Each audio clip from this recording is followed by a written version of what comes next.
கட்டுற கம்பில இருந்து அடிக்கிற ஆணி வரைக்கும் எல்லாம் குவாலிட்டியா இருக்கணும்ல. பிரகாஷ் போன்றவர்களுக்காகவே ஜிபிஆரின் டிஎம்டி கம்பிகள். சென்னை டி நகரில் திமுக எம்பி டிஆர் பாலுவின் வீட்டுக்கு அருகே சாலைகளை புகைப்படம் எடுத்துக் கொண்டிருந்த கார்கள் நோட்டமிட வந்ததாக கூறி தேனாம்பேட்டை போலீசில் புகார் அளிக்கப்பட்ட நிலையில் 7 கார்களையும் போலீசார் பறிமுதல் செய்து விசாரணை நடத்தி வருகின்றனர். கூடுதல் விவரங்களை தர இருக்கிறார் செய்தியாளர் சுதர்ஷன். சுதர்ஷன், விவரங்கள். சென்னையில பல்வேறு பகுதிகளில் 360 டிகிரி கேமரா விஷுவல் மற்றும் புகைப்படம் எடுத்து வந்திருந்தது.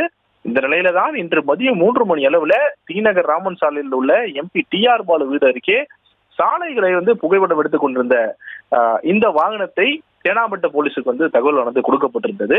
இந்த வாகனம் குறித்தான தகவல்கள் போலீசாரிடம் கொடுக்கப்பட்ட அடுத்த நிமிடமே அந்த வண்டியை பறிமுதல் செய்த தேனாம்பேட்டை போலீசார் விசாரணையை மேற்கொண்டனர். விசாரணைக்கு பிறகு தற்போது அந்த வண்டியை கிட்டத்தட்ட ஒரு 7 வண்டியை சோதனை செய்வதற்கு கிழக்கு மண்டல இணை ஆணையர் அலுவலகத்திற்கு, அதாவது எக்மோரில் இருக்கக்கூடிய அந்த அலுவலகத்துல தொழில்நுட்ப பிரிவினர் அலுவலகத்திற்கும் அந்த சம்பந்தப்பட்ட அலுவலகத்திற்கு இந்த வாகனத்தை குறித்து விவரங்களை சேகரித்து வருகின்றனர். அது மட்டும் இல்லாம இந்த வண்டிகள் 7 வண்டிகள் அனைத்துமே கிழக்கு மண்டல இணை அலுவலகத்துக்கு வரவழைக்கப்பட்டிருக்கிறது. அந்த வண்டியில இருக்கக்கூடிய அந்த டெக்னீஷியன் மற்றும் டிரைவரிடம் தொடர்ந்து விசாரணையானது மேற்கொள்ளப்பட்டு வருகிறது. விசாரணையில இன்று காலை முதல் சென்னையில இருக்கக்கூடிய பல்வேறு பகுதிகளில் 10க்கும் மேற்பட்ட வண்டிகள் சாலைகளை பலமெடுத்துக் கொண்டிருப்பதாக அதுல இருக்கக்கூடிய டெக்னீஷியன் தகவலாக தெரிவித்திருக்கிறார்கள்.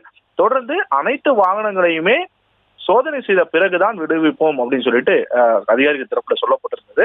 தொடர்ந்து காவல்துறை உத்தரவிட்ட பெயர்ல 7 வாகனங்கள் தற்போது பறிமுதல் செய்யப்பட்டு சாலைகள்ல இதுவரை என்னென்ன புகைப்படங்கள் மற்றும் விஷுவல்கள் எடுத்திருக்கிறார்கள், அது மட்டும் இல்லாம எந்த மாதிரியான புகைப்படங்கள் எடுக்கப்பட்டிருக்கிறது அப்படின்னு சொல்லிட்டு தகவல் தொழில்நுட்ப துறையினரிடம் இணைந்து வாகனத்தை தீவிரமாக சோதனை செய்து வருகின்றனர் காவல்துறையினர். செய்திகளை உடனுக்குடனும் துல்லியமாகவும் தெரிந்து கொள்ள சப்ஸ்கிரைப் பண்ணுங்க.